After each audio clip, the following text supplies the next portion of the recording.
right, are we all ready? Okay. Good evening, everyone. If you would join us in the Pledge of Allegiance, we will begin our meeting. I pledge allegiance to the flag of the United States of America and to the republic for which it stands, one nation, under God, indivisible, with liberty and justice for all. Again, welcome. Tonight, the Board of Education is pleased to recognize one of our teachers as the Missouri Strings Teacher of the Year and also honor 11 schools receiving Energy Star Building certifications. At this time, I'd like to invite Jeff Lackey, our Coordinator of Fine Arts, to the podium to recognize our students.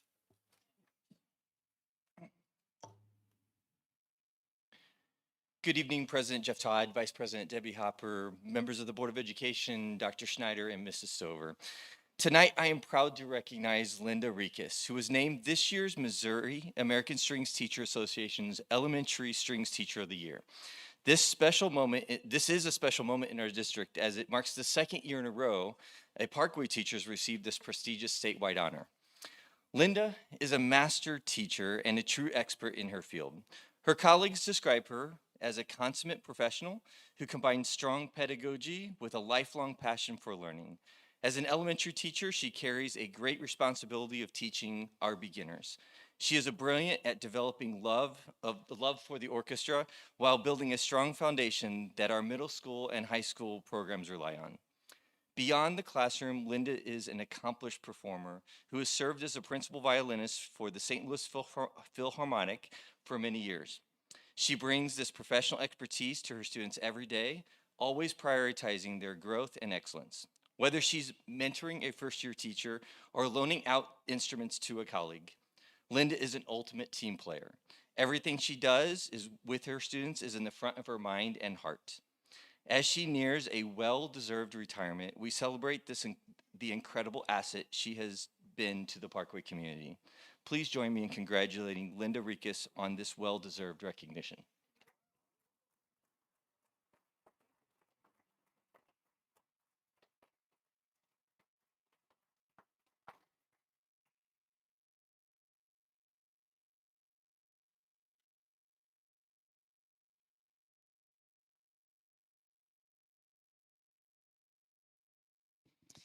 Next, please welcome Lindsay Elliott, Sustainability and Energy Coordinator, to the podium.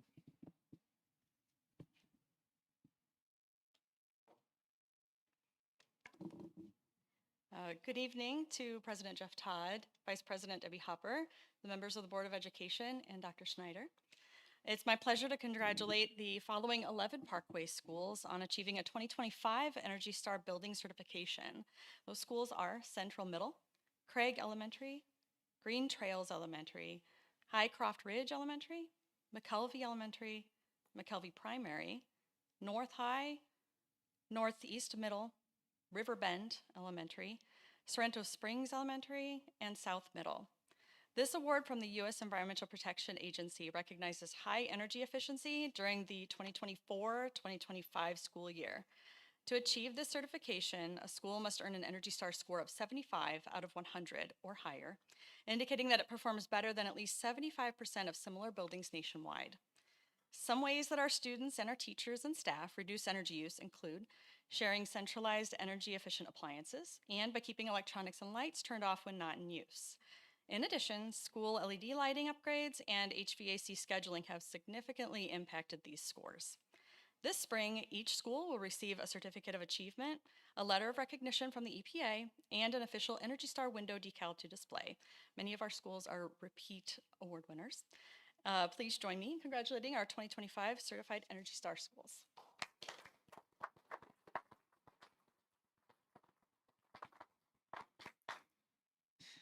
I thought maybe we'd have a few walk through, but congratulations nonetheless to these outstanding schools, and thank you to our staff who are here representing some of those schools tonight. And congratulations again, Linda. And at this time, we'll take a brief recess and resume the meeting shortly.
Let's see. I think we're ready to resume, are we? All right. Next up is 7.0, which is additions, corrections, and/or modifications. Those include 7.01, addendum to agenda item 11.03, approval of personnel items. Next up is our public comment period. It's during this time that we provide an opportunity for citizen comments in an effort to maintain an open and respectful dialogue with our community. Public comment is not the appropriate forum for addressing individually identifiable student and/or personnel matters. Therefore, due to privacy laws protecting students and employees, comments about these matters should not include personally identifiable information about particular students or employees. Members of the public, staff, and students are encouraged to utilize established policies and procedures for offering suggestions or addressing concerns or complaints prior to bringing those issues before the board.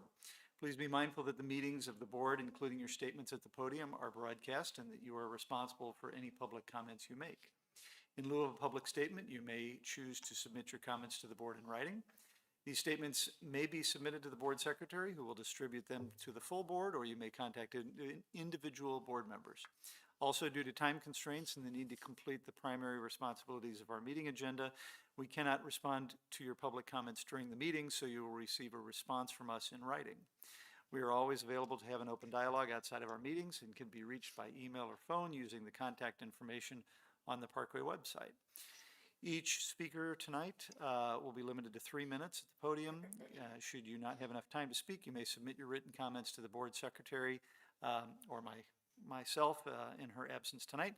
In fairness to our speakers and to keep our meeting running as efficiently as possible, I will ask the audience to refrain from applause after each individual speaker and simply wait until the end. I will call on speakers in the order that they have signed up, and when you come to the podium, I would just request that you state your name again and your relationship to or with Parkway. And tonight, I believe we have 3, beginning with Tracy Goldstein.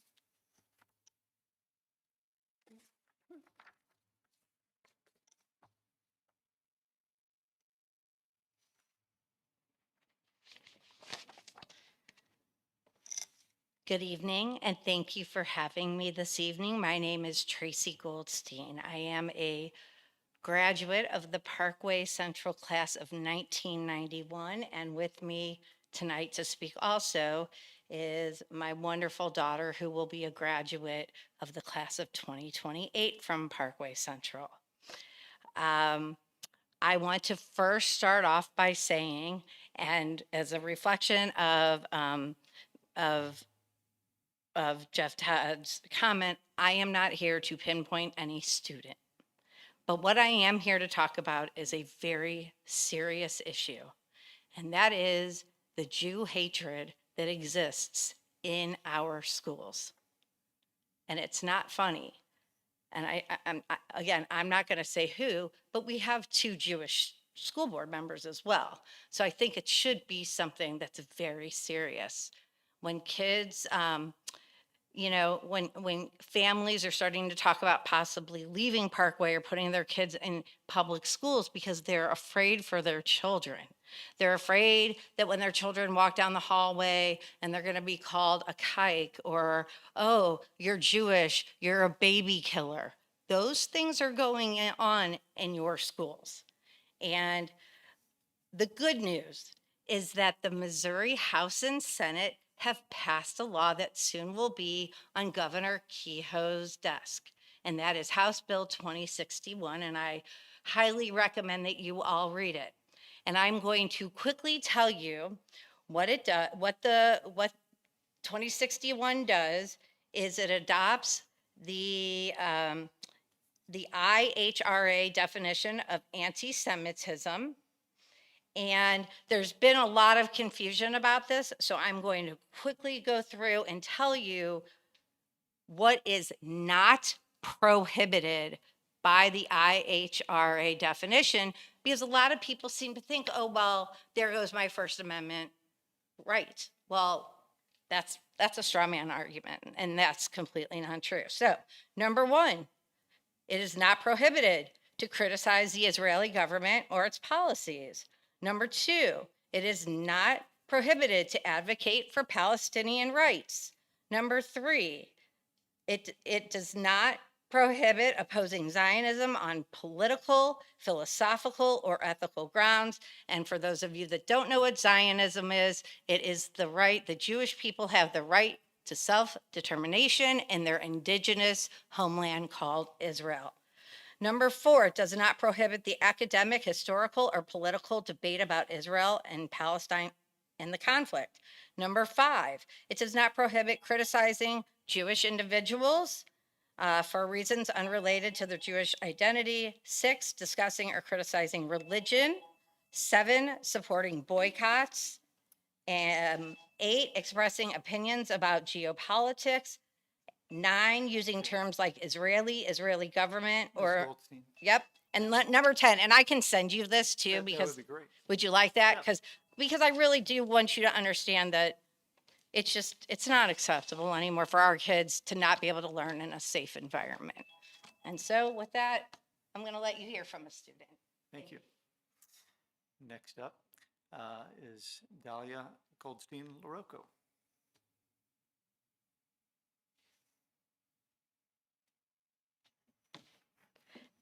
Hello, my name is Dahlia Goldstein-LaRocco, and I go to Parkway Central High School. I'm not here to say much, but what I have to say is important. From the time I get on the bus, from the time I get off the bus in the afternoon, you all have one major responsibility, and that is to make sure students like me are are safe. We have had way too many incidents of Jew hatred in Parkway Central.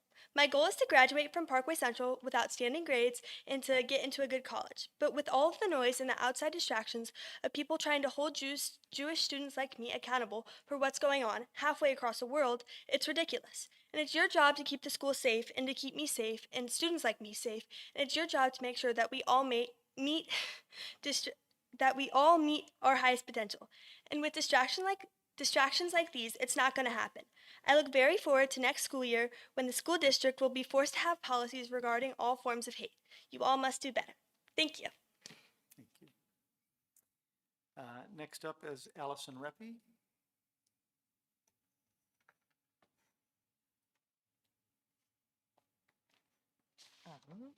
Good evening. My name is Allison Reppy, and I'm a parent of 4 students in the Parkway School District. I'm coming here tonight to speak about to the board about personalized learning. I've done a bit of online searching and know the discussion for personalized learning in Parkway began in 2019.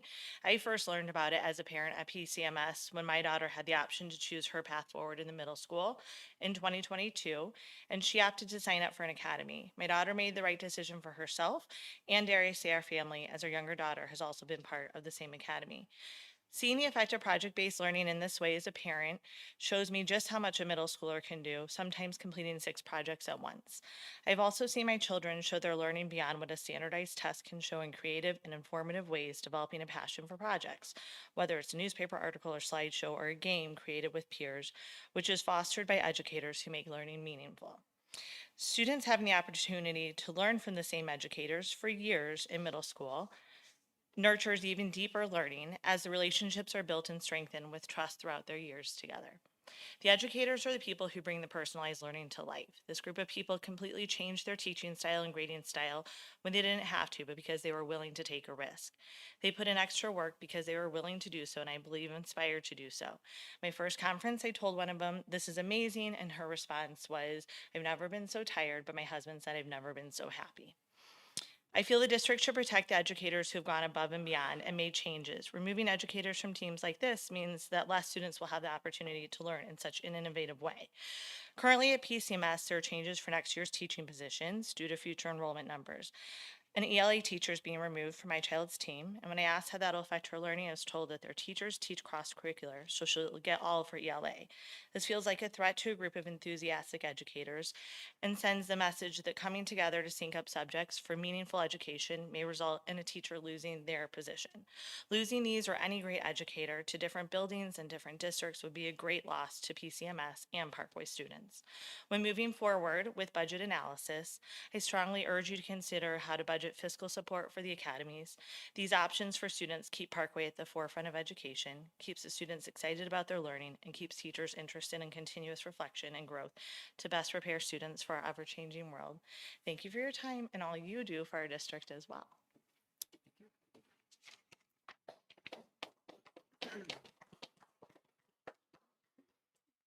Next up is the approval of our agenda tonight. May I have a motion and a second to approve the agenda of the regular meeting of the Board of Education as scheduled for April 15th, 2026? So moved. Second.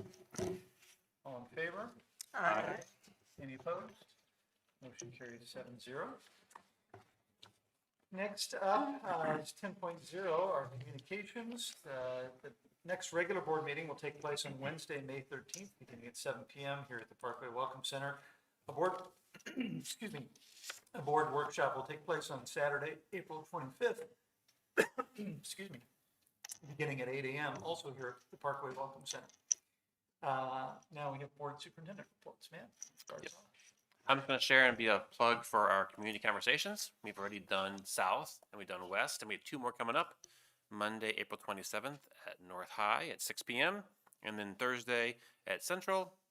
Thursday, April 30th at Central, also at 6 p.m. And I just want to also thank the administration for doing a great job, because it is a tough subject, but they make it kind of fun, especially with the Price is Right discussion around our finances.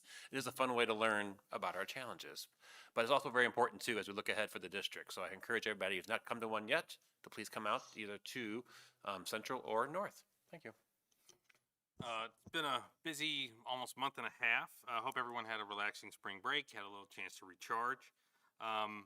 I was able to do my annual trip down to 6th grade camp. This is one of my favorite things to do. This was extra special as my daughter was there. I don't think she necessarily liked to be coming unannounced, but you know, she got over it. Other than that, we had an operations subcommittee along with Matt, Kevin, and Debbie. A lot was discussed. We talked about Chartwells and all the things that they do for the district. We talked about facilities. We talked about absences and fill rates and substitutes and staffing. It's always a good meeting that we have that really covers a lot of different topics. And also last night, we were all a part of the Parkway Appreciation Night. I want to thank everybody who put that together, especially Lindsay Perkins and Dr. Greg Wagner, who emceed. It's one of the best nights of the year. We get to honor retirees, award winners, teachers of the year. It really is one of the best nights of the year. And thank you again to everybody who put that on. Said.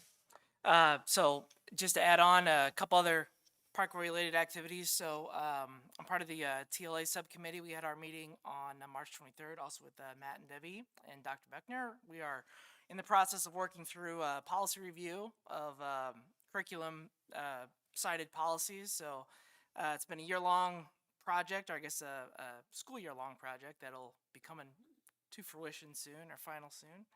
I also went to the West High communication the community conversation on the 25th. It was a great turnout. Thank you everybody for coming out for that. It was well organized. I just echo what Matt said about please come out to one if you haven't already. Was at the All District Honor Band Concert at Lindenwood on April 6th, along with Kevin, and that was just a phenomenal concert. I learned that those kids, they basically went there for a field trip, practiced their music all day long, and then performed that night. And as middle school and high school, they did a phenomenal job, and all the teachers and directors did a great job at that. And then, yeah, appreciation night last night was great. Congratulations to all the honorees, and it was well organized. So I'll just add one of the other things that I did that was different from what has already been talked about. I had the opportunity on March 27th to do an equity walk at Southwest Middle. I was able to join Dr. Schneider, and we were able to visit, I think it was 3 or 4 classrooms, and just see how great our teachers are, quite honestly, and see how they interact with our students and how the students interact with them. It was a really good time that I had. It was very good to see how the teachers were in person. I get to see that sometimes with my own students, but I don't get to see that just in general. So it was nice to see that, and I appreciate being able to come along. So this is actually our second meeting tonight. We had a 6:30 organizational meeting. It wasn't quite as well attended as this one. We do that every year following the April election when we swear in new school board members and elect officers. Like I said, it wasn't very well attended because we didn't even have an election this year because the 3 board members around me all were unopposed and reelected, and Debbie and Jeff at that organizational meeting were installed as president and vice president for another term. I bring this up not to talk about an unopposed election, but because I do think it signals some consistency and approval from the community that there was no opposition. Status quo is doing all right, and I think that's a nice message to send that boring is good, and we're on our way for another year with the same group. I also attended leadership night last night. Last year, Matt and I hosted it. We were not asked to host it again. And in fact, they decided to completely change the whole program, move locations, and make it a whole different event as a result. But I think it was an improvement. But it was wonderful to see everyone, to honor the retirees, the teachers of the year, and the various award winners. And I thought it was an outstanding program, and kudos to everyone involved. I also attended the all-district band concert, which was, I believe, last Monday. And I was particularly honored to be there because my son was selected to be participate in the all-district band. The Seltzer family's come a long way. When I was a Northeast Middle School band participant, we had a concert, and I remember the teacher came over to me and said, "Hey, maybe just make it look like you're playing." So it's nice to know that my son's doing a whole lot better than I ever did in that regard. Earlier this week, was it this week? There was also, was that this week, the Parkway North service? All right, life's going by pretty fast. It was last week. All right, good. I attended the Parkway North Day of Service, which also involved the Special Olympic competition. All the high schools do a version of this, and it's just an absolutely wonderful experience. The kids take a day and give back to the community in various ways, one of which, again, is the Special Olympics at the school, and it's nice just to be a part of that and see good people doing good stuff. I'm not going to, I think, my colleagues did a good enough job discussing the subcommittee meeting, and that's the last of my list of things to talk about. Debbie? Well, this is why we're so tired. So I have nothing new to add other than I've gone to all the same things that everyone else has, and I just want to say that in addition to going those things, also as a parent, I've been going to a number of year-end events to commemorate the end of the school year, and we're also getting ready to participate in graduations and thinking about all of that.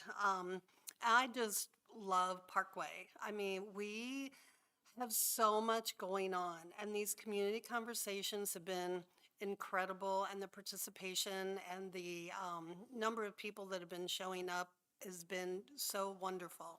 And they're very important conversations that we're having. And then on top of that, the appreciation evening last night, I learned a few new things about some of our educators.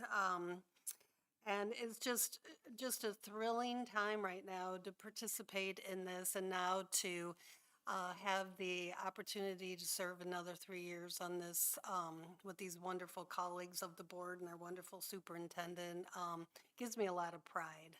And we're so fortunate to be in Parkway, and we welcome all of the cooperation everyone is offering, and thank you for your partnership, because we couldn't do it without our community. And thank you. We've got a great district, and to all the administrators who work so hard, and our students who are working so hard to hang in there until the end of the school year. Job well done, and looking forward to wrapping this up for the school year. There was no election. You don't have to campaign anymore. Thank you. Thank you all. I have a few things that I want to touch on, some things that I attended in the last month. We had a mayor's and city administrators meeting, which we do a couple of times a year to connect with the leaders of all the municipalities within Parkway. That went great as well, as it always does. Great conversations with those folks. Let's see. I'm not going to reiterate some of the other things that have been going on.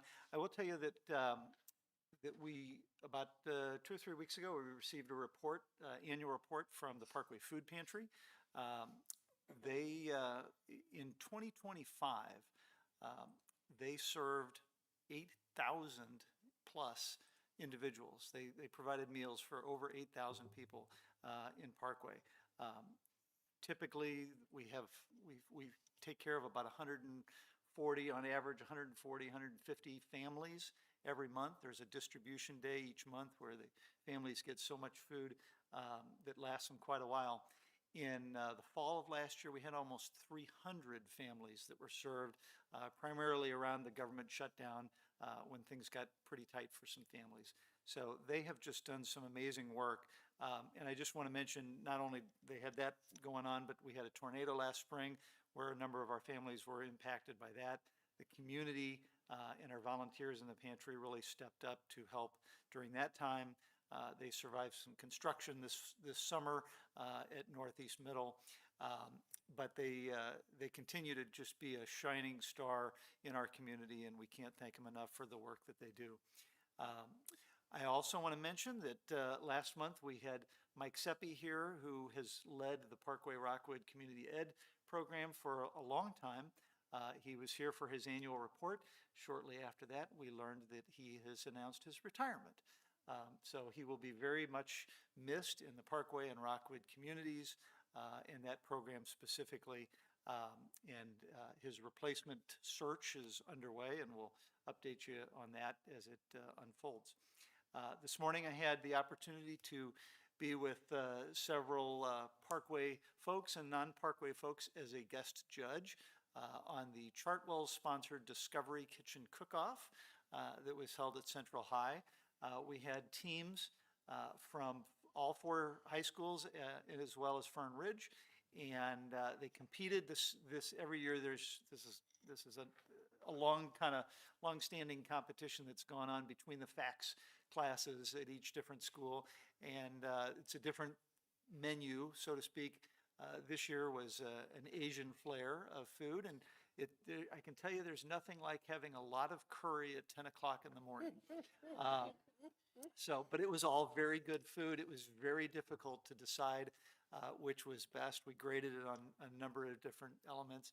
But in the end, Parkway Central came out on top by a half a point, followed closely by Parkway South. But again, it was difficult to decide. Everything was fantastic. And lastly, I want to just give a shout out to the Alliance for Healthy Communities folks. They had their meeting just recently, and I'll just mention 2 brief things. They highlighted the DEA Spring Drug Take Back program. That's happening on April 26th. They are looking for volunteers to help pass out flyers at schools, at department stores, drug stores, any place that would allow somebody to post a flyer. And obviously, if any of us have expired drugs that we don't use anymore for whatever reason, now's the time to get those back in. And then they also are actively involved in the Celebrate Safely prom season party things that are going on. So they're trying to make a big push with the help of a lot of our municipalities as well. So thank you for all their work. Dr. Schneider. All right.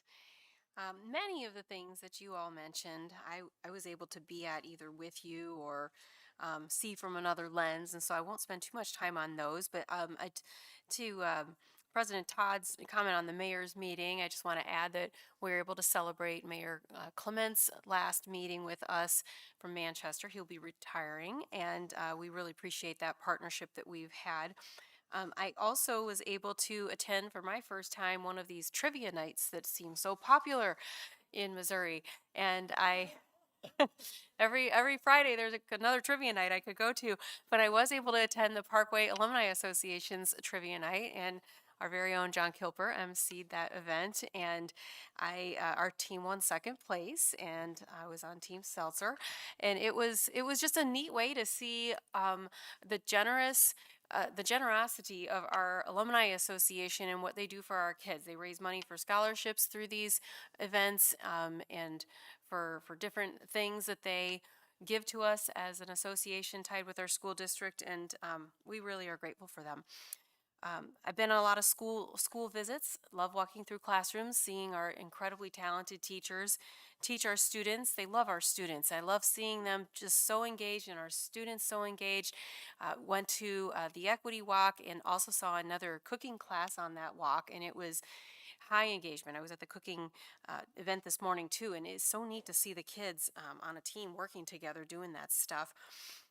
Our community conversations have been, as you heard, are going very well. We have 2 other ones to go, but on that note, there is a community survey that is out in your mailboxes in a postcard format on a QR code, also available on paper at the admin building. But we really do value the community's input on this survey and urge you to participate in it. Appreciation Night was amazing last night. Great new venue, and we are so proud of all of our awardees. I too attended the district honor band. I thought it was amazing to see the talent of the kids who were selected to rehearse many different pieces all in one day, which they had never come together to play yet, and then perform them at the end of the day. It was quite impressive. Also, North High Special Olympics. We had a beautiful day for that, and I think it was last Friday. I was trying to remember what day that was myself, but it's always neat to see the Special Olympics and opening ceremonies that we have in our district. And last but not least, we have been, had the privilege to introduce many of our newly hired leaders and principals around the district, but I also had the opportunity to present to what we call the FLIP class in Parkway, which is Future Leaders in Parkway. And this is a group of people who are interested in one day becoming leaders in Parkway, and we're training them up to be able to have the opportunity to do that and to snatch that opportunity when it comes their way. And so I spent a good hour with them a week or 2 ago, and it was very rewarding to meet who I hope one day will consider leadership in Parkway School District. So it was a great last month. Thank you. Next up is our consent agenda. We've all had an opportunity to review this over the last week or so. Let's see. At this time, does anybody have any questions about anything on the consent agenda? Okay, we have a motion and a second to approve the consent agenda as presented in the April 15th, 2026 board materials. So moved. Second. Is there anything to be pulled to action or closed? Okay, all in favor? Aye. Any opposed? Any abstentions? Motion carries 7-0. Next up, we have no individual action items, no policy review tonight, but we do have a couple of reports. So at this time, I would like to call on Dr. Sarah Power, coordinator at Fern Ridge, Lindsay Perkins, our director of choice programs, who's not wearing the same outfit as last night, I should have gotten a second wear out of that, but and good to see you all. and Dr. Kevin Beckner, assistant superintendent. I assume you'll jump in if so required. Thank you. Okay, good evening, President Todd, Vice President Hopper, Dr. Snyder, members of the board. Good to see you all. Sarah and I are pleased to be with you again this evening to talk about our progress and our comprehensive evaluation of Fern Ridge this year. So I'm going to hop over to Sarah. Yeah, with back-to-back evenings, Lindsay and Greg did an amazing job last night at appreciation evening. As she started last night, she said she's a glass half full person. Well, I would like to think I'm an outside of the glass person. So today we'll talk about some exciting things we'll share about our findings and recommendations. So our goal were to evaluate the most impactful way to serve Fern Ridge students now and into the future so that we can make informed decisions with regards to staffing, program awareness, and personalized learning opportunities. We have 3 evaluation guiding questions that we're going to discuss and we'll review during the presentation. So we're going to set the table for you. This opportunity this year really gave us a good understanding of the students that we've been serving at Fern Ridge and what their variety of needs are and how we need to be supportive of those needs. This diagram that you'll see is just a vision of how we can understand these numbers a little bit. But over the last 4 years, Sarah put together all of this data. It was quite a bit of students, anybody that has attended Fern Ridge for support, and asking them what made you want to come to Fern Ridge? What supports did you need? What were you looking for? I first find that this is very impressive that these students could identify what the needs were that weren't being met maybe in other spaces that they were hoping, yeah, you're going way, slow down. These students are able to identify first what their needs are and that they might need a different approach, a more personalized approach, a more whole student approach. Just to give you a little bit of idea from these numbers over the last 4 years, we're first going to talk about students that identified that they did not feel a sense of belonging in their home school. 27% of our students that were surveyed over the last 4 years identified this as a need that was not being fulfilled. Goal setting. Of these students over the last 4 years, 44% of them needed support and goal setting and executive functioning and bringing tasks to completion. SEL needs. These can present in a lot of different ways. As we know, students have a variety of needs to feel supported in a school setting and outside of it. A few things that I wanted to share with you in this category: 27% of these students identified that they had a low frustration tolerance and they needed support with that. 34% identified that they had negative peer interactions, that they needed a fresh start and a new place to engage in a school setting. Task completion, over 50% of these students identified that they needed support with task completion, so more one-on-one support, and 60% needed support with credit recovery to be able to obtain their goal of graduating high school on time and moving on to their next steps. All of this to say, students have a wide variety of needs in our district, and Fern, as the program that we are, wants to be able to be ready to support these needs for students. So based on these application trends, we identified a consistent profile with our incoming students around executive functioning support, social emotional support, and academic support. So the next guiding question will help share our ideas for more specifics. And our next guiding question was, what needs to exist within instruction, intervention, and programming at Fern Ridge to ensure students are prepared for the ever-changing world? Right. So some key insights. So with graduation and retention, significant majority of Fern Ridge students graduate on time. This suggests that our environment is effectively moving high-risk students towards graduation completion. Second, there are also students identified as needing a second year for being a senior, so considered a sixth-year senior. And so it indicates our fifth or sixth year that Fern Ridge is a critically safe net for students who did not meet requirements, but they're going to remain enrolled to graduate. Many students with very low credits in the 9th and 10th grade year saw a significant spike in credits earned when they came to us in 11th and 12th grade. Almost every student who come to Fern has a flag, and a flag would most common be an IEP, a 504, or needing a mental health specialist. Many students show high behavior incidents in the 9th and 10th grade at their home schools, but taper off once they get to Fern, once in their 11th, 12th grade year. Post-entry attendance, though, is varied. Some maintain a high attendance percentage when they come to Fern, but a large subset still struggle, 20 to 50%, suggesting while maybe, academic environment's beneficial, their external life barriers still remain. Interesting information, a lot of South and North provide the most transfers. 11th grade is the window where most students transfer to Fern. Most students who have been in the Parkway School District for more than 8 years, showing that these students are long-term district students. I don't have as many new arrivals as one would expect, and our on-time graduation for students remain in the program, again, is very high. The application data for the past 4 years consistently shows that incoming students require significant support in the 4 areas: academics, attendance, social emotional health, and executive functioning. The academic support is most critical with credit recovery and raising their GPA. The high number of students needing the smaller class sizes, hands-on learning is what's going on. Attendance and wellness, while many students report no attendance issues, which we know is a false notion, a notable portion of the population struggles with anxiety-related absences, and a lot of them oversleep. Social emotional health, anxiety remains the most prevalent social emotional concern among my applicants, followed by challenges with frustration, depression, and social skill needs. Executive functioning, students increasingly identify focus, time management, and task completion as their primary barrier to academic success. So this data underscores the continued necessity of our program to focus on small instruction, integrated social emotional support to address the diverse needs of our student body. Interestingly enough, from the stakeholder feedback, all groups, which I think we've heard tonight, wants increased flexibility and expanded academic options to better meet the diverse needs of our students. So here's the meat. These are main recommendations with instruction. Our team will continue to enhance our daily advisory curriculum with a focus on social emotional learning, executive functioning, and post-secondary readiness, while simultaneously expanding our course catalog with a more elective diversity, full course credit options, and flexible virtual learning option. The example I would like to give, we do not have theater. We can't afford a theater teacher. However, our English teachers, they worked on it today, creating a full credit course that combines a performance aspect and a speech and debate aspect. So if we can be more creative, how we can do that, that's what's going to expand us.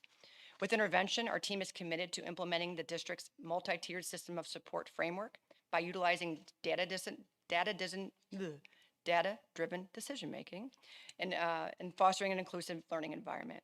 With our program, this is the two things we've been really excited to share with you. We've had pilot programs for the second semester to evaluate their efficacy within our current instructional framework. The first is a hybrid instructional model. This is to address the immediate demand for a non-traditional learning environment. So we've launched a hybrid model, which features 4 days of remote learning and 1 day of on-site learning at Fern Ridge. So this pilot aims to increase the flexibility and expand academic options for students as people have asked for. Our second exciting pilot program in Q4 we rolled out is called just a traditional credit recovery for underclassmen. This program utilizes a split day schedule where students complete a hybrid virtual credit recovery, and they also do in-person Fern Ridge classes during the morning before they transition to their homeschool to do traditional afternoon instruction. So half with me, half with the homeschool. This targeted intervention is designed to provide students with intensive, flexible pathways to regain lost credits and remain on track to graduation before the academic year concludes. Our long-term goal, though, is to further research more opportunities about dropout prevention. And here's Lindsay to share our next guiding question. We're going to explore now, how do we ensure our staffing is reflective of all the student needs that we've been discussing tonight that are going to attend Fern Ridge? Right. So operating within our unique, Fern Ridge, a very different constraints with an alternative setting, our smaller faculty must leverage the breadth and depth of our professional certifications and our expertise to maximize our student support. Our model requires a departure from the traditional siloed instructional methods in favor of creative, cross-disciplinary collaboration. Our team is diverse. We've got a great skill set in non-traditional ways, and we can maintain the flexibility necessary to meet the variety of different academic needs that our student population has. As many people have heard me say, my teachers are unicorns. So based on these findings, we have 2 recommendations. First, to ensure institutional stability and consistent student support, we're advocating for a fixed staffing and a fixed budgetary model that remains independent of fluctuating enrollment numbers. This predictable funding structure would allow our team to focus entirely on long-term instructional innovation and intensive student interactions without the disruption of year-to-year resource volatility. More exciting, the second one is to recognize the unique challenges that our student academic journeys are. We're proposing a pilot for the upcoming school year utilizing DESE's at-risk course codes. Any Fern Ridge course using this at-risk course code allows for teachers to supervise multiple subjects and can provide different specialized interventions. This would allow students to have increased flexibility and expand their academic options. So going back to coming to this graphic, our hope with these different recommendations, we can ensure support for the Fern Ridge students now and into the future. And our last guiding question. How do we ensure stakeholder awareness of what Fern Ridge is and what it provides to Parkway students? As we know, Fern Ridge has been part of our district for a very long time, both as a comprehensive high school and now as a program. Along with that history comes some preconceived notions about what students we serve and what type of setting it is. When we started this journey this year, we first needed to figure out what is our why and making sure that our staff and our team was all on board and clear with the why. If you asked someone at a different time in a different place, everyone has their own personal why, but we need to be clear as a building and as a team what are we hoping to serve others with? And so our first step was to develop this who we serve statement. Fern Ridge serves learners who are committed to growth and change, who would benefit from a small educational setting with individual academic and social emotional learning support, so academics and SEL support. So once we were able to get clear on that why, we could then decide, how are we going to make sure that this message is clear and present for stakeholders? That came up in our initial meeting with you all. One of the things that we've decided as a team, there's a few different ways that students find out about Fern Ridge. They have a peer that's attended Fern Ridge that's found success, so friend to friend. They also have a counselor that's advocating for them. One of the places where we really have an opportunity to grow is our families understanding that Fern Ridge is an alternative program. It is also a choice program. And the earlier that families understand the choices and opportunities that we can provide to students to support them and their families' goals, the better we can be in making sure that we can personalize and help support those students. So in doing that, our goal for next year is to be very concise and develop a predictable pattern for families to be able to access Fern Ridge, both the staff and Sarah and myself, as a choice programs opportunity. That means curriculum nights, open houses. Anytime a family is already engaging with their homeschool, it should be another choice program that's alongside all of those options that are presented, so that families are exposed to opportunities to support their student in a creative way. And so that's something we're going to be really pushing on next year, which the staff is excited about, because it provides that opportunity to change that perception that sometimes is out there about the programs that we offer. So with that being said, what questions do you have for us? Well, I've got a few swimming around in my head. That was a lot to Lot to share, unpack. and I appreciate the depth that you all have obviously gone to. I'll open it up to the rest of the board first. I was just going to say that I'm happy to see the community perception piece, because I know when we brought that up the last time, as a graduate of Parkway, Fern Ridge had an interesting kind of perception. I've since learned, but that's because of the seat I'm in, and I don't think many people know what it truly is. So I think, obviously we've got academics and everything that I know is going well, but this I think is probably the biggest hurdle. But I appreciate the work you're putting in. Thank you. I just had a question on the implement DESI at-risk. So how does that increase the flexibility and the ability for your staff to be able to do more? So basically, I could have a PE teacher teach a facts class, teach a math class, teach any class. So I can, and so depending on what the schedule is, depending on what the needs are of the student, I'm able to just have more flexibility, and it's got to be by the code. So I have to let Desi know by August which classes we're going to do it that way. So it doesn't have to be every class, but it can just be some of them. Got it. Yeah. Okay, thank you. I think we've talked about too, our teachers are wonderful content area specialists, but at Fern especially, we need full student specialists. And so it's not just about curriculum, it's about supporting that student in their need in the moment. And this is kind of in that lane as well. So I had a question, maybe it's a comment, I'm not sure, on the who we serve. So I really like how this is phrased in regards to those who would benefit from a small educational setting with the individualized academic and social emotional learning support. So I guess the question I have is around those that are students that might be considered higher achieving, but would benefit from this. How would they, what can they gain from being in an environment like Fern? Especially, I know in the report you had mentioned that there's no AP classes, no Algebra 2, no classes over Algebra 2. So what could they benefit? Because I'm going to let her take it. I can I feel would her. She's like, excited. Well, so I actually interviewed a student yesterday coming from a different school district, coming here, kind of said the same thing. I was like, look, you can graduate early. Like, we just have so many more avenues of different ways we can earn credit.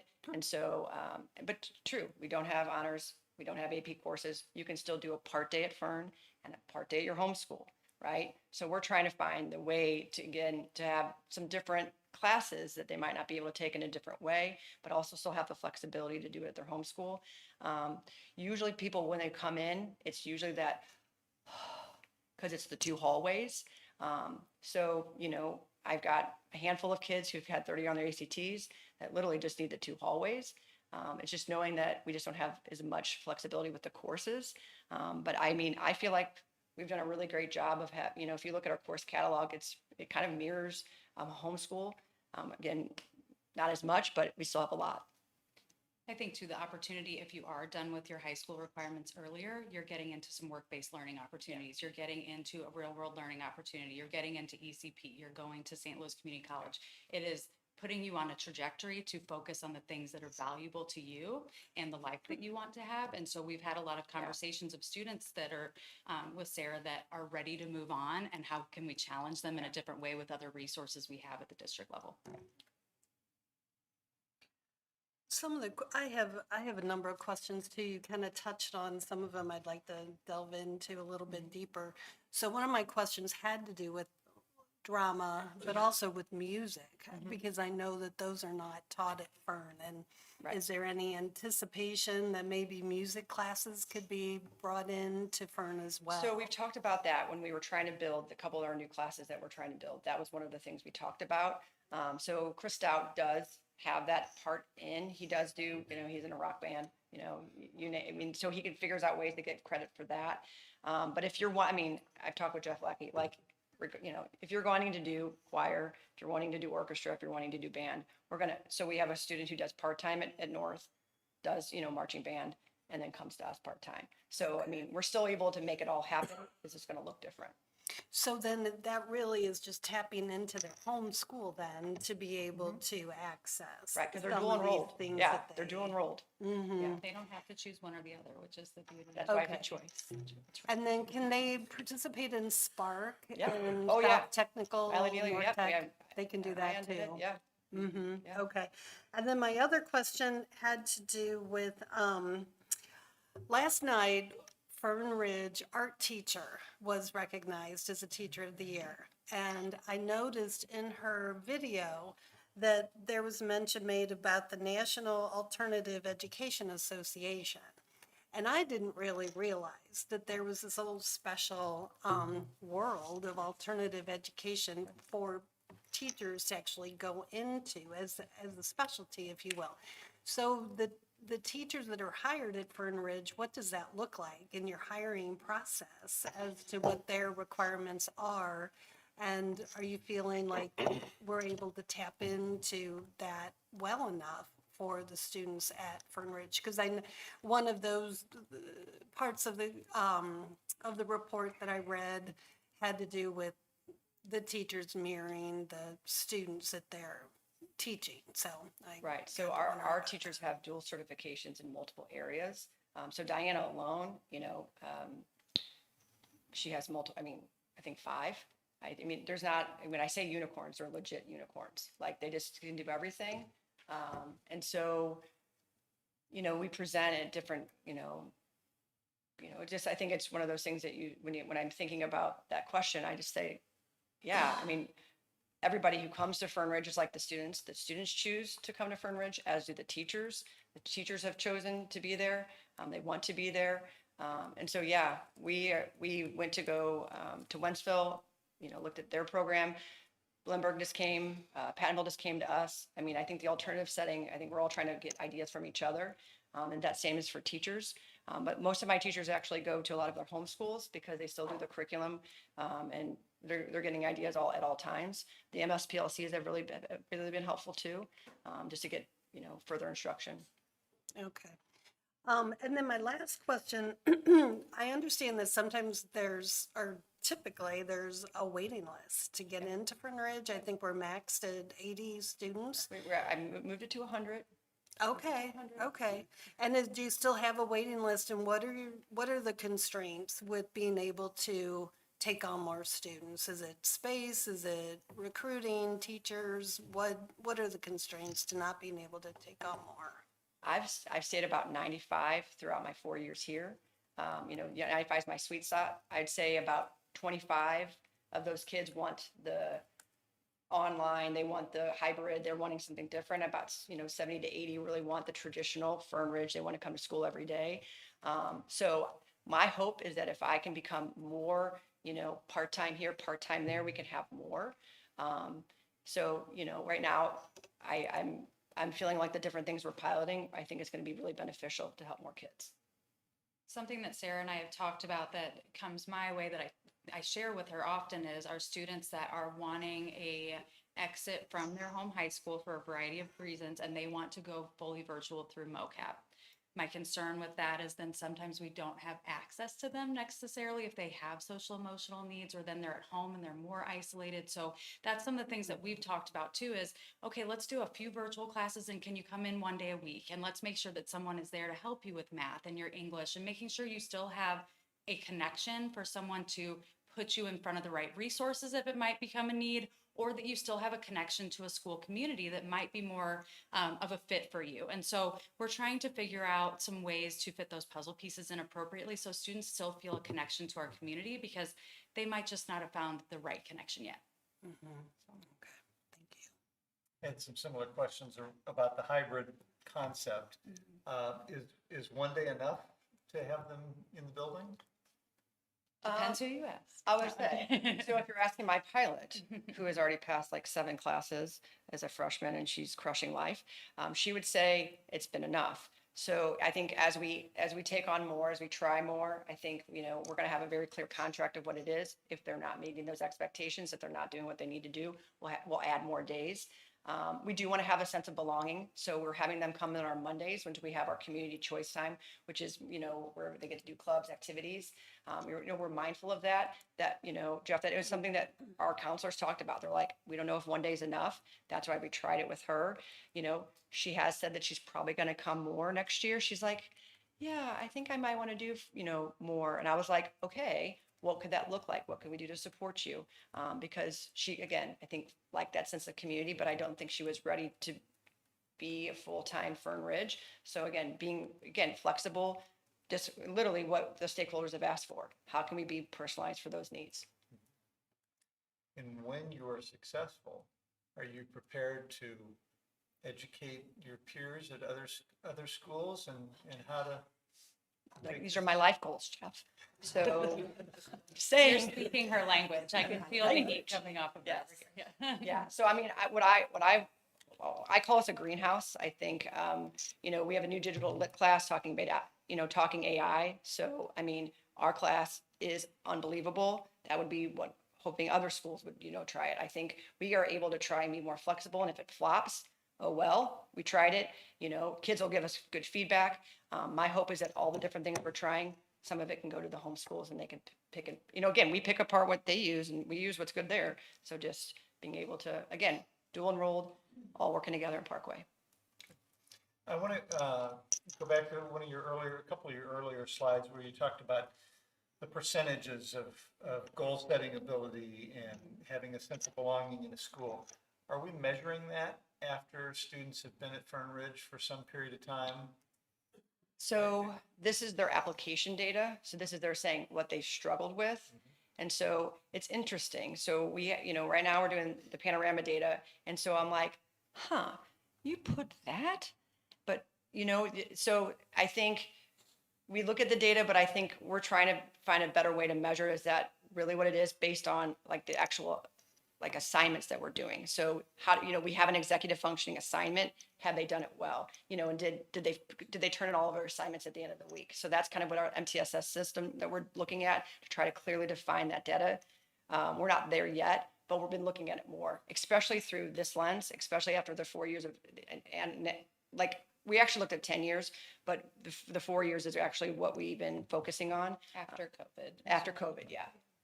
But I do think if you ask our students, so I asked a couple of kids today, they knew I was doing the board presentation. I said, is there anything that you would want to share? They said, Fern Ridge is the best place. We don't know what we would do without it. And I said, I think data or no data, I think anecdotally they would say, I think, we're graduating more kids. They feel they're, excited to come to school.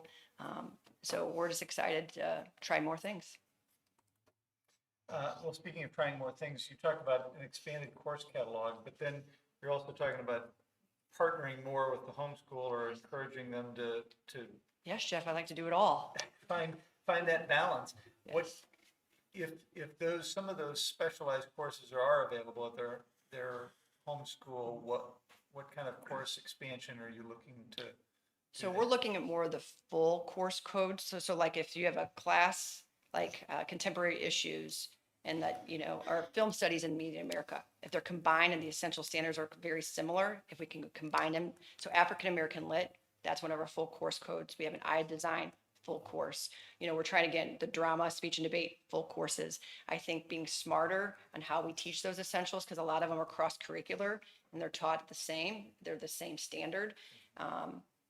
And that's why, and I think we can get credit quicker for some students who have been unsuccessful at their home schools. Thank you.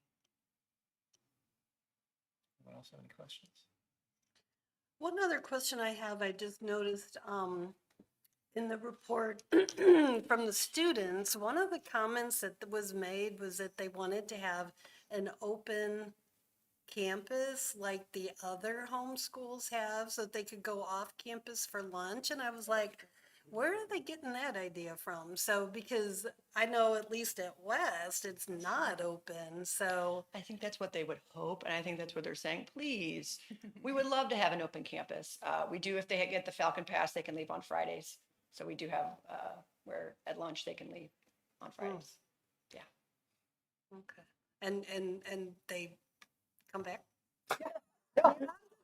That's where they don't get the Falcon Pass again the next I week. know Taco Bell is within walking distance. of So I know Fern that you Ridge, so- mentioned West was your experience with how they come in and out of campus, and I can speak to South and a few of the other buildings. It's usually incentive based, and some of these students don't qualify for that opportunity because your grades or your attendance have to be at a certain place. Okay. So this provides a fresh start, an opportunity to say, I can meet these goals, and then what are my incentives here? And so sometimes kids just need to know that it's available and ready to them, and it's And we look at it every week.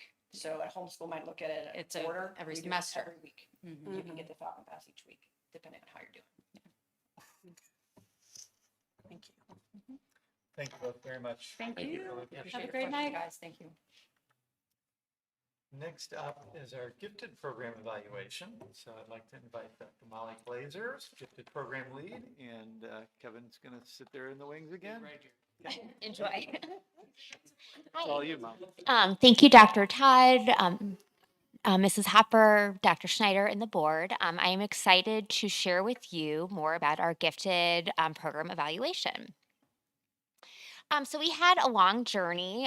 We began in August by having Nathan Tyson visit with us, coming up with our different categories, coming up with different guiding questions. Then we had a smaller leadership group that was kind of helping me with our evaluation. And we took those, sorted those into categories, started writing our kind of research methods that we were going to be using and answering some of our driving questions. Then we, in February and April, started giving out all of our surveys. And then once we got them back, we started separating it, looking for trends, recommendations, and areas to grow. So we have 5 different areas that we were looking at. The first being developing a mission and vision. The second, looking at our program structure and how we are communicating our message. We were also looking at like the overall curriculum with standards and how are we measuring growth and the assessments used to qualify for the gifted program. The social emotional and then also gifted identification. So this is our group that we had participate. We were very lucky. We had 2 administrators. Cannot talk tonight. 2 administrators as part of our team. We also had leadership from elementary, middle, and the Mosaics Academy, which is our exceptionally gifted group. We had one of our gifted testers, as well as Carter Snow from assessment. So just to kind of give you an overall view of Mosaic. So we have 11% of our population in Parkway, which is about 1,800 students, are identified and participate in our program. We also have a gifted specialist at every single one of our buildings, from kindergarten all the way to eighth grade. Each school has at least one gifted specialist. As far as how we service students, so our elementary is a pull-out program that they meet once a week, where they see students for 150 to 250 minutes per week. Our middle school is offered opposite of PE, and this is like an actual class that they would take. In high school, we service students through a consultation model, where we have a gifted liaison visit and meet with students in a smaller setting. We also service students in the Mosaics Academy, which is our program for exceptionally gifted students, which begins in third grade and ends in eighth. So we looked at 3 different areas that we wanted to gather our data. We looked at focus groups. So Nathan Tyson met with all of our different groups: elementary, middle, the elementary academy, and middle school academy. We looked at surveys.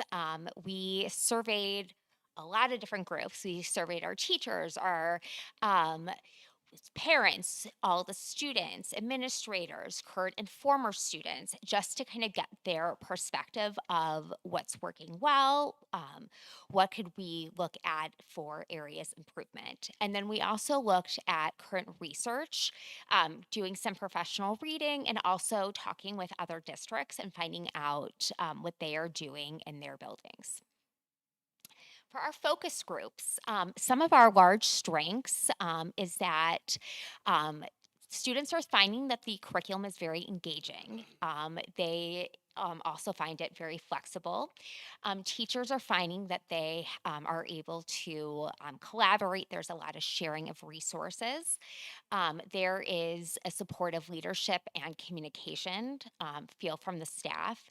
And teachers in particular, and I think the parents, are really excited to see that Mosaics has turned really into focusing on the whole child, and it's not just like an academic push. Some of our areas that were coming up in focus groups for growth: staffing inequalities. Some buildings will have a full time gifted specialist, while other buildings will be split, kind of just based off of enrollment, with like how many students are in the Mosaics program.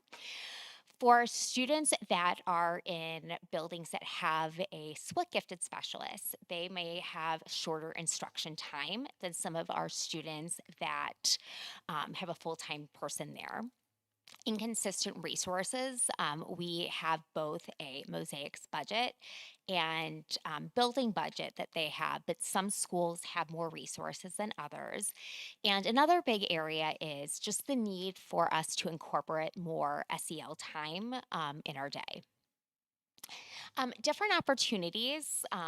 We want to develop a like consistent SEL and executive functioning support. We want to also look at the identification and just what assessments we're giving students. And we also feel like our communication around just what our program is could be an area of strength, that it's not just like core academic. I would say moving at a faster pace, that we are looking at like critical and complex reasoning and affective processing and creative thinking. Another area for us to grow in, for like an opportunity, is to really work on our transitions from elementary to middle to high school, and making sure that students feel supported while they're making those transitions. Some of the risks that we were finding from our focus groups were teachers were having some burnout. They're feeling like they have a lot on their plates with this. Enrollment loss, especially I would say at the middle school, just because of scheduling conflicts at being offered opposite of PE, was a risk that we were feeling like we're losing some students. And equity challenges. We have guidelines from DESE about that took some of our identification, like looking at different subgroups away, essentially. And so we really are looking just to like diversify our program even more. From our surveys, we have 80% of our 80 to 90% of student engagement, which is awesome to hear about. 100% of our teachers report that curriculum meets their needs. Positive student outcomes. Students are reporting that they're feeling very confident in mosaics. They're feeling independent. They're also learning about themselves as a gifted learner. And the positive culture. Students enjoy coming to mosaics. A lot of times they say it's their favorite day of the week. They like being with like-minded peers and also in collaborative environments. Through the surveys, we noticed some needs and opportunities also with the staffing and access. We were looking, at like inconsistent services across different schools, just because, as I mentioned before, like a full-time gifted specialist would be able to serve students more in depth than some of our split schools. High teacher workload, especially with screening students. Student support, we realize that this is an area that we can definitely grow in. So, strengthen our SEL and executive functioning support that we're providing students and some of those resources, and also improving the transitions. Um, Improvements that were coming from our survey is if we were able to ever be able to increase staffing, help with the just consistency from one building to the other in Parkway, clarity around what our program is and what we offer, and also have mentorship and real world learning just embedded even more within our program. As far as the research, we realized that there's the core components that it's a advanced, abstract, complex curriculum. We wanted students to be able to be grouped with some flexibility in there. There's also or high yield assessments to really guide instruction, and differentiation is even needed within a gifted class. And I really believe strongly that even you, there is so much within a gifted class. You may have a student who is very gifted in math per se, and another one who is very gifted in writing, but then those other areas maybe are not quite as strong. And then when you have them in your classroom, really kind of meeting their needs and being able to help accelerate and push some of our students in the areas of their strength. Differentiation and curriculum compacting, looking at opportunities for pre-assessment and flexible grouping, and then also to increase the rigor so that there is less boredom, which also allows for maybe not as much like underachievement or acting out in class. Some other research that we had learned was just about the asynchronous development where, they may be, 8 years old, but they have interests that could be more aligned with like a 12 or 13-year-old. So there is a lot of asynchronous development. We have a lot of perfectionism, strong empathy, and social justice. Our students also have high risks of anxiety, isolation, underachievement. We also looked at the identification requirements. Were reviewing just the importance of universal screening to make sure that every student in Parkway has the opportunity to qualify for the program. We're looking at some of the DESE approved assessments, looking also at different cutoff scores, and also just like how important early identification is. We found from our research that the majority of students qualify between ages 4 to 8. Um, the assessment and growth, we also started to do some research with DESE around how do you measure student growth in a gifted classroom. And so they are in the midst of developing a toolbox for that and just kind of measuring that growth. We also compared to our neighboring school districts, I would say like all across Missouri. We looked at how do they possibly provide enrichment, how are they identifying students, how are they offering their middle school schedule, and for our districts that have an exceptionally gifted program, how is it being run and what is being taught? Okay, based on all of this different research and survey and focus group, we had a list of 5 recommendations that are kind of broken up into sub recommendations. The first one was we developed as a staff a new mission and vision for the Parkway Mosaics. We also modeled it from both the Parkway mission and the vision of a learner. So if you look over here, this is kind of going to be our new mission statement per se. So if it was printed on a piece of paper, it would be one side as the front with all of the definitions kind of on the back. And then they match over here what DESE has. We have with affective, complex reasoning, creative, and then self awareness. We were very intentional also with how we were writing our mission. We wanted to make sure we put affective first. That was done purposely to show how much like we're caring about the whole child and their SEL needs. And we also wanted it to be consistent with our district. The terms over here really go because these align with DESE. Some of these are in like education jargon, and so we just wanted to be clear in case someone wanted to refer to those on the back. As far as our program and structure and communication, we want to continue to support gifted learners through an MTSS framework to ensure that their academic and social emotional needs are met. Looking to see how we can better collaborate with different individuals in our schools and within our district to make sure that we're supporting students when they are not even in our class, but then also collaborating maybe with like mental health specialists, for instance, to work with our students as well. For the structure and communication, we came up with a proposed enrichment plan to ensure equity among all the elementary schools. And and our enrichment program is for students who do not qualify for the Mosaics program, but are super close. They had testing that they met in like certain categories.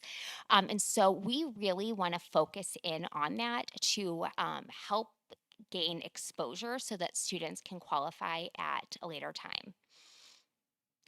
As far as our program structure and communication for middle school, one of our plans also is to form a committee to research and apply best practices.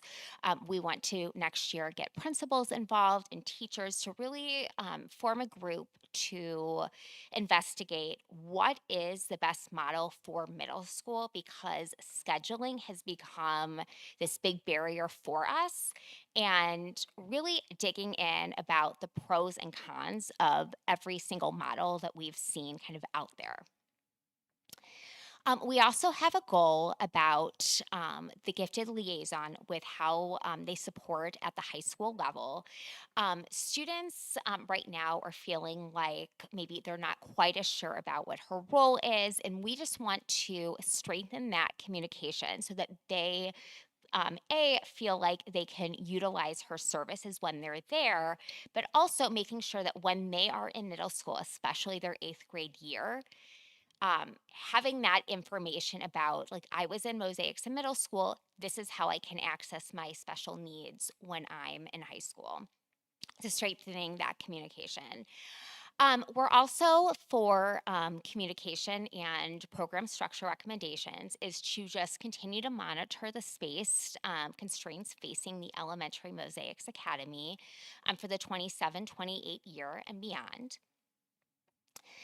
We also want to look at the program structure and communication about finding the best ways to get the best staff for both the middle school Mosaics Academy so that students' core subjects are all being I would say met just because, especially in middle school, besides wanting to um, gather like the gifted program, they're also looking for a lot of content acceleration. And so that is a large piece of that.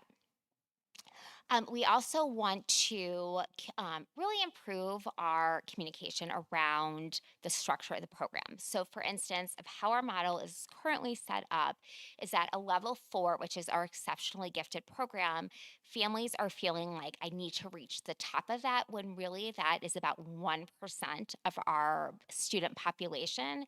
That the majority of our students, when they qualify for mosaics, are getting service within their building, and just really, I guess, focusing on just ways for parents and teachers and administrators to know really about what um, the components of each part of our program, and like being able to like identify students who would possibly benefit from the exceptionally gifted program. We also over here, as far as our third area, which is standards, curriculum, and assessment, we are continuing to revise our curriculum documents that our team has written now that we've lived them for a year. And so we're excited to continue our work around that this summer. We're also looking to explore and seek out different resources to strengthen and improve our gifted program. Gifted is a unique subject where like there is not a textbook out there per se, like that you might see like from other courses. And so it's a lot of gathering different sorts of resources and really looking to see like how does that best fit our needs in the Parkway program. We're also looking to make sure that we're staying current with our assessments and trying to make sure we're also measuring how students are growing in our Parkway Mosaics program. And then as far as SEL recommendations, we want to continue to address and make sure that teachers are spending parts of their day when they have them for mosaics on the social unique needs of gifted students. We also want to continue just looking at the different literature and the tools and the procedures to make sure that everything is equitable in the way that we are identifying students. We're also looking at options to offer multiple screening options for students right now. Like our universal is taking place in first grade. Like something that we're considering for the future is to possibly have, um, another universal. Hold on one second. And then, hold on. Okay, and then lastly, just to make sure from that equity piece, making sure that we are being having lots of equity in our testing practices. So after all that information, I'm sure you have lots of different questions. Feel free to ask away. I've got one question more on Yeah. the middle school scheduling. Yeah. So it's kind of a two-parter. Is it pretty rigid? Like if they don't want to miss physical education, they can't do the gifted program? Or I know there's a lot of schools that have it, at Parkway Central Middle, it's advisory, where it's not a core class. It's more of a way to go do your work. And is there a potential to use that for gifted? Yeah, that is a really good question. So right now, students do have to choose between either doing PE every day or also like participating in mosaics like that every other day type thing. So like some weeks they have it one time a week. The next week they would have it 2 times a week. And so there's like that rotating schedule with it. The other part that you had kind of addressed is like for instance at South and Southwest, they have in their schedule kind of a unique way of making sure that students are accessing both PE and gifted by splitting like their class into two. And so I really think like especially when Parkway is looking at like the middle school schedule in general, in the next couple of years, like this is an area that we definitely want to explore, because we do realize that we are losing students in middle school just because like PE is like so important. Yeah. I just want to add one piece of context. We actually did have a group that came together several years ago specifically to study this question of is there a better way to do this? In fact, Dr. Balgas was on that team as he was still a principal at Central Middle School, and that team ultimately did not come forward with any other recommendation because they really did try to explore that barrier and say, hey, is there really something else we can do? You start to get into some other pieces about equity of time, as Molly has talked a lot about, but also there are some districts that, for example, that is their English class rather than attending a regular English class, but that would require all of us to essentially abandon our entire gifted curriculum and say you were teaching the English standards for the state of Missouri. So ultimately that team didn't come forward with any other recommendations, but it's something we've certainly been looking at and studying for quite a while to try to make sure we have the best possible program for our students, but we know that that's an existing barrier that we haven't yet come up with something better than what we currently have. Yes, and also to address your question about like the academic advisory, right now our teachers are utilizing that time to do gifted like SEL and pulling like I would say the focus on their that has been like a lot of like how they're using their time versus like the rest of the time that they are in their classroom is really focusing on like the complex reasoning and the creative thinking parts.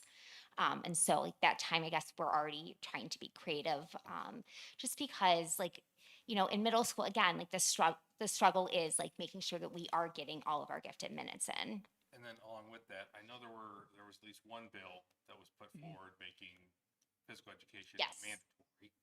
How would that affect this in middle school, especially? I think, again, like forming that committee about what type, when we are offering mosaics, some districts do it opposite, like, or I'm sorry, as like an elective or during like social studies or ELA. So like, I think, if that bill were to pass, really looking and examining what time of day we're offering our mosaics program.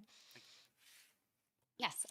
Well, first of all, wonderful presentation. Oh, thanks. Second of all, as a parent of a kid involved in this program, it's just wonderful. Thank the, you. The amount of things our daughter experiences through the program, the different things she's exposed to, it's wonderful. So thank you for what you're doing.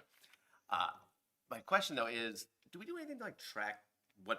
I don't say what becomes of these kids, but after they graduate, how this some sort of long-term evaluation of what we're doing and how it changes their lives or anything like That's that? a really good question. So in our survey data, we did seek out some of our high school and our most like recent graduates to see, but really just of how these skills maybe have helped prepare them for next classes or for college. And so we were getting like that type of data back, which was very high that they felt prepared.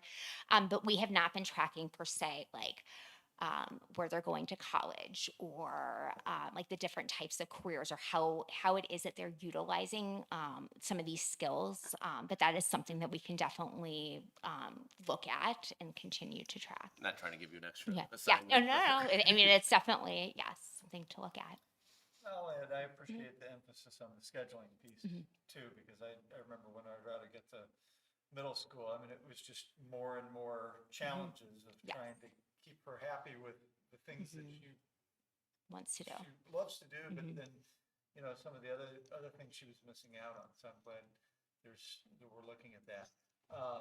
You talked about possibly increasing staffing. What staffing needs do you have immediately and in the foreseeable future? Yeah, absolutely. So I would say, our elementary staff would love to have a full-time gifted specialist at every building. That right now, just financially, especially with budget cuts, is not something that we're able to do.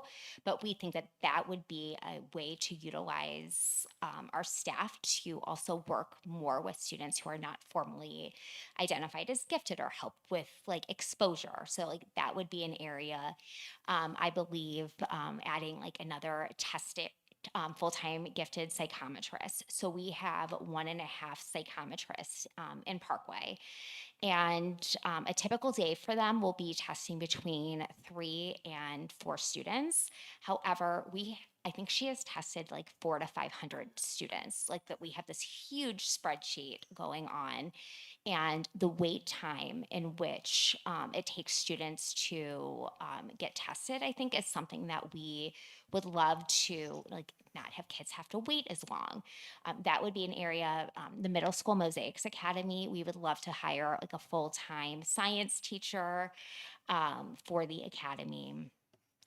And so, I think utilizing all of those different individuals. We've also mentioned like collaborating with like mental health specialists. Like if there was ever an opportunity, if like our budget presented itself, to have like a dedicated counselor for like the Mosaics program as a whole. To just serve as an additional resource to buildings, because honestly, when I'm called into meetings about students, most of the time it's with like SEL concerns when they are not in their mosaics classroom. And just kind of following up with that, so the counseling services, how does that piece get addressed now at the academy? Yes. So right now, the academy has a counselor, Lindsay Hoff, and she supports our students both at the elementary and the middle school academy. So she is trained also, I would say, on gifted students. Like we've had her like attend gifted conferences, so she has a perspective of a counselor and then knowing our gifted students. So she pulls them a lot one-on-one. She does small groups with them. She helps with transitions, like because all of our students essentially for the academy are coming from other areas of the district. And so supporting them because it's a lot of big emotions for them where like they're coming from maybe being the smartest student in their classroom to then being in a classroom full of third graders where like everyone was at the top of their class and helping students to deal with some of those emotions where like all of a sudden, you've got just lots of different like Doogie Housers in your class. So she supports them that way. She also does whole group lessons with them. She is a great asset to our academy, and I wish we could just clone Lindsay and have more of her to provide for the whole gifted staff. Yes. If you address this, I apologize if I glossed over it, but when are all students tested for gifted? Yes. And at what age do they That's a start really good that? question. Okay, so we have our universal, and that takes place in first grade. We also have a creativity screener that we also currently give to all first graders. Next year, we are implementing a little bit of a change where we want to begin doing our creativity screener in kindergarten because we're hoping that that also could speed up the testing process where like they would begin first grade automatically with like some of that data. We also use the NWEA as one of our data points. And so if a student scores a 96 percentile in either math or ELA and above 85th in another area, that information the gifted teachers have access to, and those students are automatically put on that teacher's radar to like rescreen if they are eligible for retesting. When did the rescreening start? It seems to me like that's not always been the case.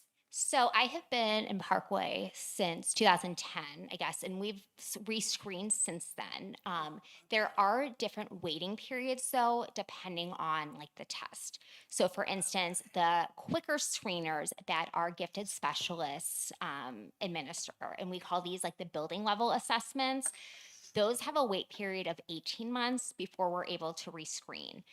If you take an IQ test at our district level, we have a required wait time of 2 years. And a lot of that has to do with the testing itself, like recommendations from the company, making sure that we're getting a true, reliable score from students. Any other questions? Great, thank you very much. Before we leave program evaluation, I'd just like to publicly acknowledge all the people it takes to make these run. As the board, you get to see the initial presentation and then get the report and the presentations that we saw tonight. And I just want to acknowledge all the amazing teachers who participate in these processes, who, whether they're participating as part of the actual program evaluation team, or they're participating in surveys or in focus groups, there are just hundreds and hundreds of hours of our teachers' time that go into these, and they place a high value on them, and they appreciate you as the board listening and asking such great presentations. So I want to just thank all of our teachers who participate in these processes, and thank you all for engaging in these. Thank you, Dr. Glazer, Dr. Becker. Okay, we have no work session and no special meeting, so at this time we will reconvene back in closed session. Thank you all for attending.